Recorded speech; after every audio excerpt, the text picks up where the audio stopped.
പ്രൊപ്പഗേണ്ട actually മനസ്സിലായിട്ടില്ല. എനിക്ക് മനസ്സിലായത് ആർ ഫേവറേറ്റ് നിവിൻ പോളിയാണ് സ്ക്രീനിലുള്ള. എനിക്ക് പ്രൊപ്പഗേണ്ട ആക്ച്വലി മനസ്സിലായിട്ടില്ല. എനിക്ക് മനസ്സിലായത് സംബന്ധിച്ച് ഇത് ഫാമിലി ഡ്രാമ തന്നെയാണ്, ഒരു പൊളിറ്റിക്കൽ ഫാമിലിയിൽ നടക്കുന്ന ഒരു ഫാമിലി ഡ്രാമയാണ്. അതിനപ്പുറത്ത് എനിക്ക് പ്രൊപ്പഗേണ്ട മനസ്സിലായില്ല. I just hope everybody understands love more than propaganda. ാണേലും ഇപ്പോൾ ഉണ്ണിസാർ തന്നെ പറഞ്ഞിട്ടുണ്ടായിരുന്നു, സെറ്റിലൊക്കെ ഭയങ്കര അത്രത്തോളം കംഫർട്ട് ആക്കിയിട്ടാണ് എല്ലാവരും സാറ് ട്രീറ്റ് ചെയ്തത്. അപ്പോൾ വർക്ക് ചെയ്തപ്പോൾ എങ്ങനെ ഉണ്ടായിരുന്നു സാറിൻ്റെ കൂടെ? It was really nice. നല്ല ചിൽ അറ്റ്മോസ്ഫിയർ. നമുക്ക് 3 days ഉണ്ടായിരുന്ന ഒരു ഷൂട്ടും കൂടെ ആയിരുന്നു ഇത്. It was very nice. Nivin പോളിയുടെ ആദ്യമായിട്ടല്ലേ നിവിൻ പോളിയുടെ നിവിനോട് ഞാൻ ആദ്യമായിട്ടാണ് ഇതിനെ കാണുന്നത്. ആദ്യമായിട്ടാണ് നമ്മുടെ കോമ്പിനേഷനും ചെയ്തിട്ടുണ്ട്. അപ്പോൾ എങ്ങനെ ഉണ്ടായിരുന്നു പുള്ളിയുടെ കൂടെ ആണെങ്കിലും വർക്ക് ചെയ്തപ്പോൾ? അമേസിംഗ് മാൻ, സീരിയസ്ലി അമേസിംഗ് ഒരു ആക്ടറാണ്. No wonder why Nivin Pauly is Nivin Pauly. അതിന് പുള്ളിയുടെ കറിസ്മ, പുള്ളിയുടെ പെർഫോമൻസ്, പുള്ളിയുടെ രീതി, പുള്ളിയുടെ style, everything is like too good. കാണാനുള്ള പ്രേക്ഷകരോട് എല്ലാവരും തിയേറ്ററിൽ തന്നെ വന്ന് സിനിമ കാണാൻ. എന്നാണ് എനിക്ക് ഏറ്റവും കൂടുതൽ പറയാനുള്ള ആർ ഫേവറേറ്റ് നിവിൻ പോളിയാണ് സ്ക്രീനിലുള്ളത്.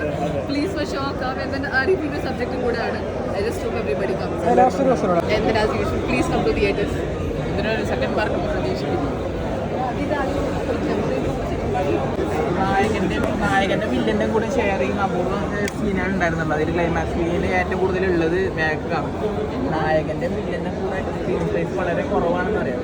ഒരുമിച്ചിരിക്കുന്ന സ്ക്രീൻ വളരെ കുറവ്. അത് ആകെ ഉള്ളത് മാക്കാണ് കൂടുതലായിട്ട് വരുന്നത് ക്ലൈമാക്സ്. ഞാൻ അങ്ങനെ ഒന്നും എണ്ണാൻ പോയില്ല. ബട്ട് ഇറ്റ് വാസ് ഒബ്വിയസ്ലി ഒരു വണ്ടർഫുൾ സ്ക്രിപ്റ്റിന്റെ ഭാഗമായപ്പോഴത്തേക്കും അതിന്റെ ഒരു ത്രില്ലിലാണ്. അങ്ങനെ എനിക്കറിയാം പണ്ടത്തേക്കും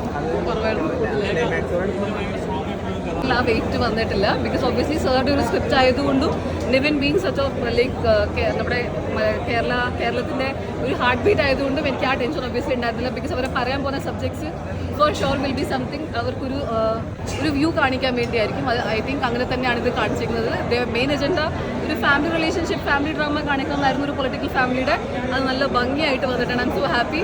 ഐ ഹോപ്പ് നിങ്ങൾ എല്ലാവരും.